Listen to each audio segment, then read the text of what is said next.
আবারও স্বাগত জানাচ্ছি একুশে বিজনেসে, সঙ্গে আছে আমি সাদ হাবিব।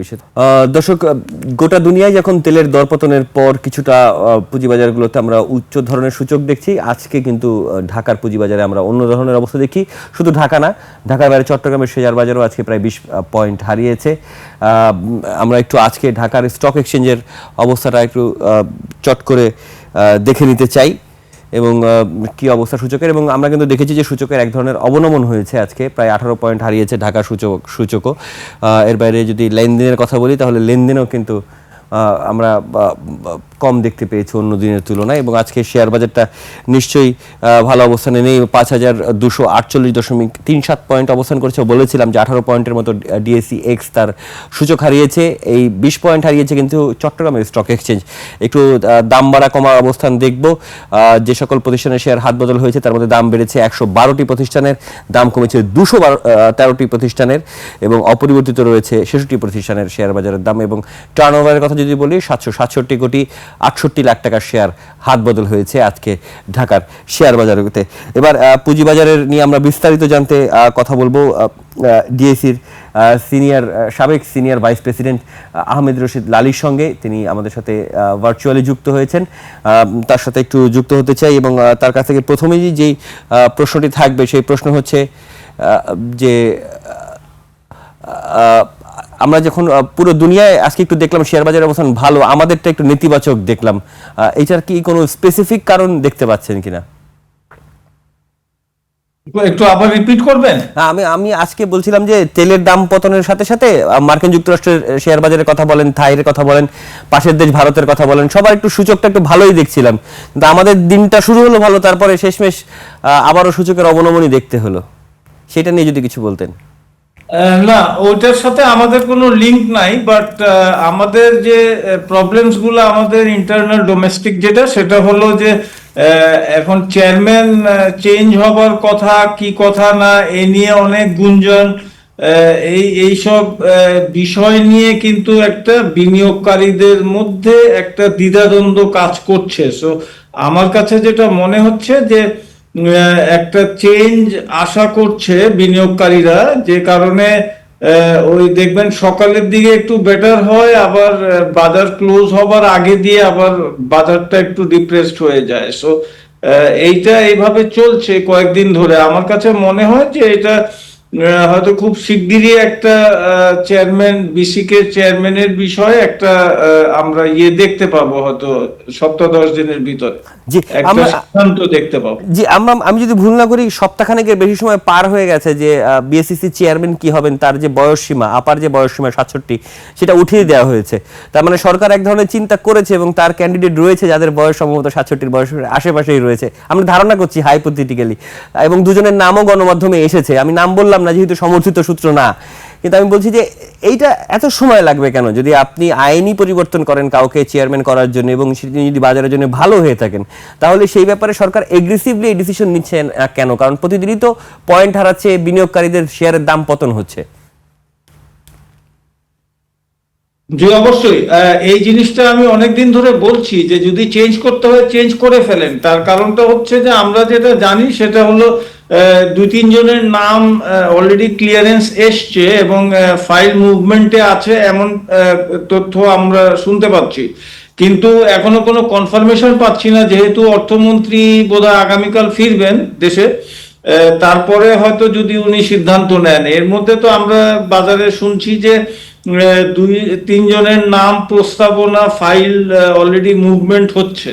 সো এইটা যত তাড়াতাড়ি হয়, আমরা সেই কথাই বলছি যে যদি চেঞ্জ করতে হয় ইমিডিয়েটলি করে ফেলুক, যদি না করতে হয়, যদি এখন এক্সিস্টিং চেয়ারম্যান সাহেবকে রাখতে হয় সেটা বলে দিক, সেটা বিনিয়োগকারীরা ওইভাবে ওনাদের সিদ্ধান্ত নিয়ে নেবেন। জি, আমরা যাদের নাম এখন পর্যন্ত শুনতে পেয়েছি, আমরা নাম মেনশন না করলাম লালি ভাই, কিন্তু একটু বলার চেষ্টা যে আপনার কাছে কেমন মনে হলো যে নামগুলো আপনি শুনতে পাচ্ছেন, আপনি কতটুকু আশাবাদী যে নামগুলো আপনি শুনতে পাচ্ছেন তারা যদি বিএসইসি চেয়ারম্যান হিসেবে আসেন কতটুকু পারফর্ম করতে পারবেন? ডেফিনেটলি দেখেন, আমরা ইতিমধ্যে এসিসি চেয়ারম্যান হিসাবে পেয়েছি আপনার আমলাদেরকে এবং পেয়েছি আপনার টিচারদেরকে। হ্যাঁ, সো 1992 থেকে এ যাবৎ কাল পর্যন্ত প্রাইভেট সেক্টর থেকে আমরা কোনো চেয়ারম্যান পাই নাই, হয় শিক্ষক পেয়েছি অথবা আমলা পেয়েছি। সো কাজেই আমার কাছে মনে হয় যে এইবার আমরা হয়তো একটা প্রাইভেট সেক্টর থেকে আমরা পেতে যাচ্ছি। সো প্রাইভেট সেক্টর থেকে আসলে পরে এখন এই এক্সপিরিয়েন্সটা আমরা দেখবো যে বেটার একটা আমরা হয়তো পাবো, বাজারে একটা বেটার ইম্প্যাক্ট পাবো, এবং বাজারের যে সমস্যাগুলো আছে সেগুলো আমরা দেখবো যে প্র্যাকটিক্যালি সেই সমস্যাগুলো দূর হবে বলে আমরা আশা করছি। ওকে লালি ভাই, আমাদের এখন সংসদ আছে, সুতরাং ব্যবসায়ীদের কথা বলার জায়গা রয়েছে, ফোরাম রয়েছে।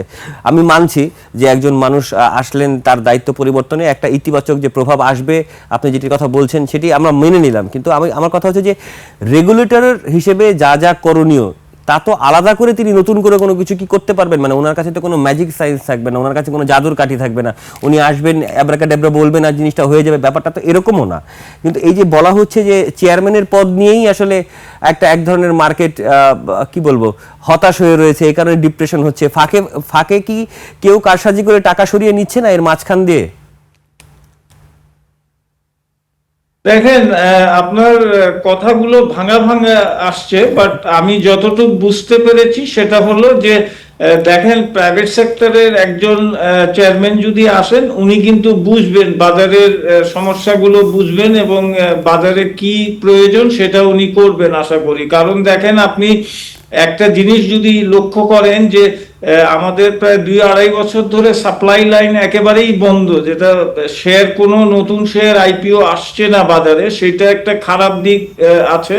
এবং একসাথে আমি বলবো যে এটা একটা কন্টিনিউয়াস প্রসেস, একটা লিস্টিং প্রক্রিয়া, ডিলিস্টিং প্রক্রিয়া, এগুলো কন্টিনিউয়াসলি হতে হয় একটা বাজার, মানে একটা ডাইনামিক বাজারে এগুলো রেগুলার কন্টিনিউয়াস প্রসেসে হইতে থাকে।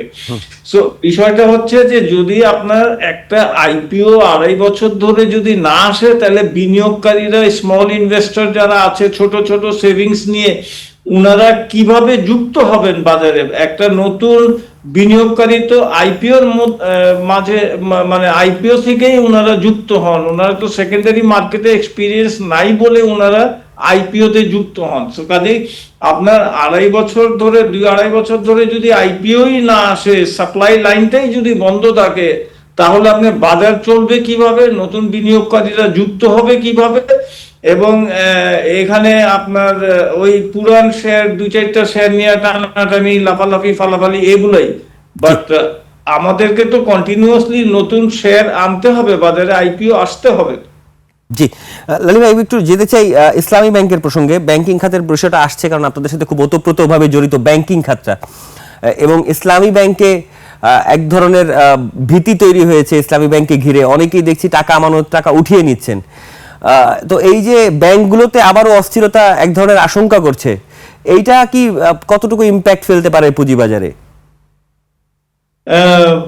আপনি একটু প্রশ্নটা রিপিট করেন। জি আমি আপনাকে বলছি যে ভাঙা ভাঙা আসতেছে। জি আমি আপনাকে বলছি যে সাম্প্রতিক সময়ে কিছু ব্যাংক থেকে আবারও গ্রাহকরা আতঙ্কিত হয়ে টাকা উঠিয়ে নিচ্ছেন, বিশেষ করে ইসলামী ব্যাংক।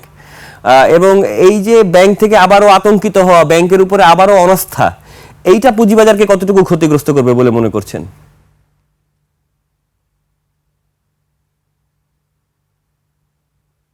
কিছুই বোঝা যায় না, সরি। যে আমি আবারও আপনাকে প্রশ্ন করছি যে ব্যাংকিং খাতে আবারও এক ধরনের আশঙ্কা বা এক ধরনের উদ্বেগ দেখা যাচ্ছে, মানুষ অনেকেই ভয়ে ইসলামী ব্যাংক থেকে টাকা উঠিয়ে নিয়েছেন।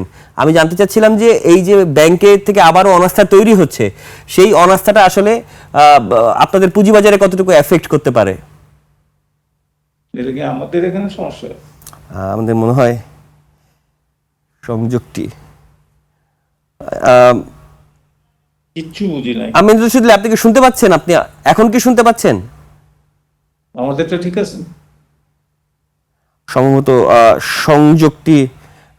সংযুক্তিটা আমরা বিচ্ছিন্ন হয়ে গেছে কোনো কারণে, তিনি কারিগরি ত্রুটির কারণে।